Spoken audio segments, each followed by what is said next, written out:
And the rock collection was still in the apartment. He told me on the phone that he had sold his gem collection for some $90,000, which was a lot of money. Yeah. And I know what he wanted the money for. He was going up first to Idaho, and I went with him on 1 or 2 trips, looking for property to buy to move up there and start up some kind of a survival thing and do his own research. He went up to Seattle to meet my friend Mark up there, and he and Mark went all over Washington State, and the rumors were that he had bought property up in Washington State someplace, but that never turned up. There was no deeds, no title, nothing could be found anywhere in any of the searches of the state records that he had bought any property. But the money was missing, some $90,000. So whether he did buy property or not, we do not know to this day, and whether the money was just absconded, we assume probably it was, but we don't know. Now there's some other interesting aspects as to what disappeared. He was known to have a safety deposit box. It was common knowledge among his friends. He mentioned it to me many times. He mentioned what he had in it, among other things. That was a collection of gold bars. And I said, gold bars? He said, where'd you get it? He says, from my father. I says, did you ever see any of these gold bars? I never saw them, but a number of friends in the Bigfoot Club did see them, and I talked to them about them. I says, did you ever see these gold bars? He says, oh, yes. He showed them to us many times. He brought them out of his vault, brought them down here, showed them to us. They all had the death's head stamped in the bar. And the death's head. Yes, this was the symbol for the German submarine service. They were all commanders, captains that is, of the German subservice had to carry a certain amount of gold bullion with them. That was a law required in Germany. In case they got stuck someplace and had to buy their way out, they could always buy their way out with gold if they didn't have any of the local currency. So they all had the gold bullion, and when he left the subservice, somehow he managed to capture this gold and bring some of it with him, which he used to show to Phil, and Phil was going to melt it down into coinage. I do not know if he ever did or not. But I never saw the gold, but he had the safety deposit box. Who knows what else might have been in the box. Did his wife open the box? Did she the box just plain disappeared. Nobody knew where it was. She didn't know where it was. Oh. Nobody knew except Phil where it was. Phil was a very secretive guy, wasn't he? Very secretive. Yeah.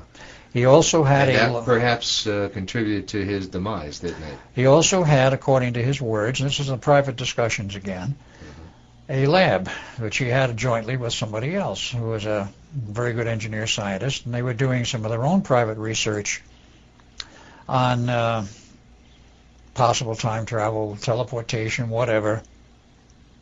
And they said this guy created what he called a miniature version of what is a TV program that shows this rotating wheel and the 2001 film of water, not 2001. No, the I'll think of it in a moment. He built what was apparently a miniature version of this Stargate. Yeah. And I says, you had one functioning? He said, yes. I says, how did it work? He says, I don't know. The other guy knew most of the technology on that. But I says, well, so you had it operating. Was it big? No. He said it was on a tabletop. He says maybe 3 feet in diameter. And what'd you do with it? Well, he says, I thought I'd be brave and I'd try and put my arm through it and see if my arm was all right and where it went. He says, I put my arm through it and I nearly got sucked into it.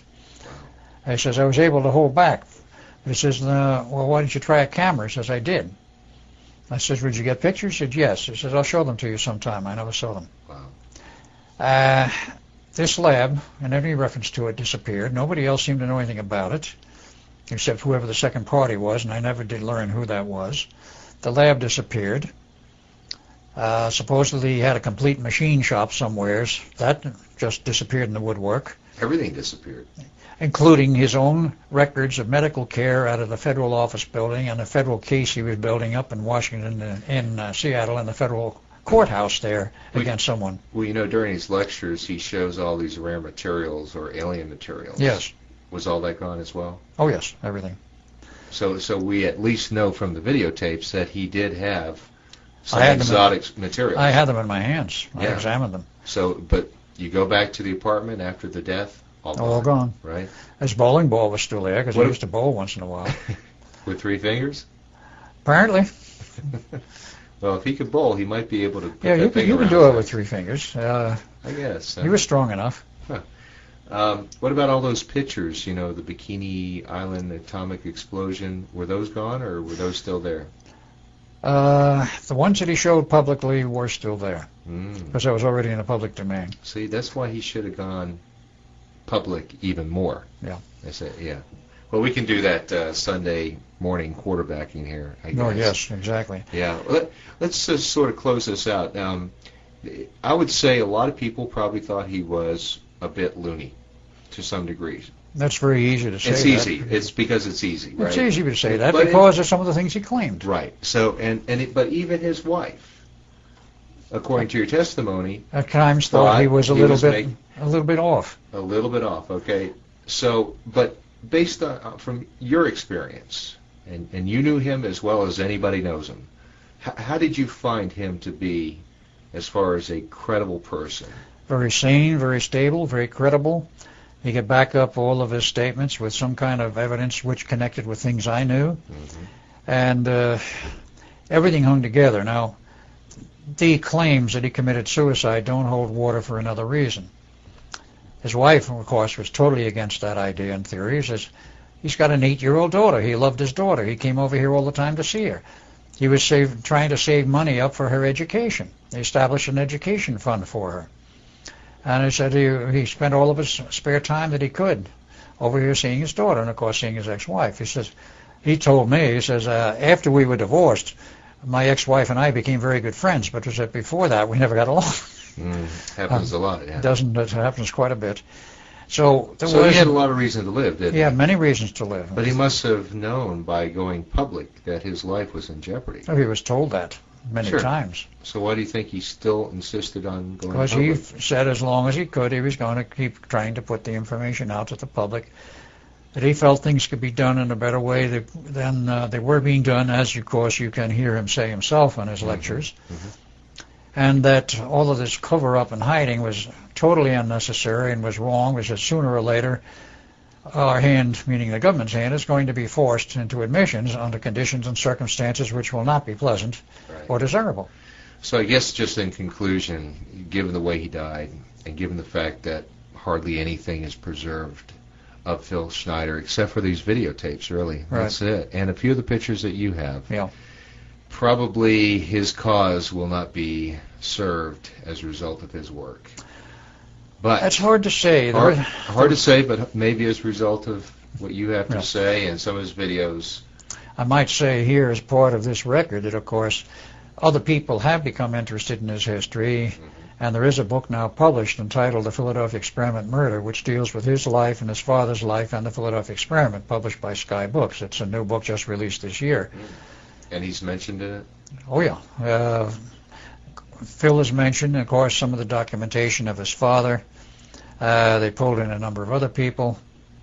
The inimitable Jack Pruitt, who was station master at Montauk, actually came down to New York with his wife from where he lives in New Mexico to see the lady who was doing the interviewing and actually wrote the book. Is that Shika?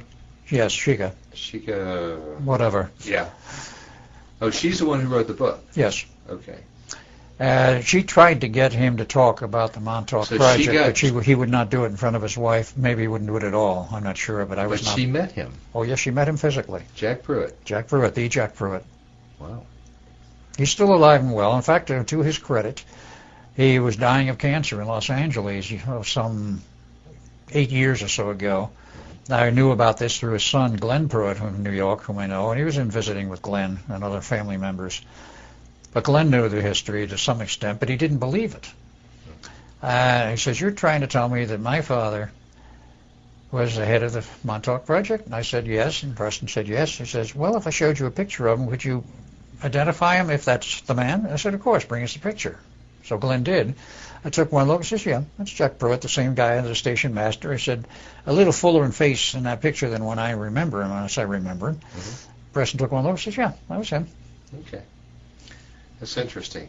All right. Well, Al, thank you for your time, and I hope this sheds a little bit more light on the hidden mystery, really, of our friend Phil Schneider. Mr. Phil Schneider. There are many mysteries connected with his life, and I was privy to some other things, including special photos of him standing next to an early U-2, and also next to the first stealth fighter. Talking about Oscar or Phil? Phil. Phil worked in the Skunk Works, and he was there at the time with the construction of the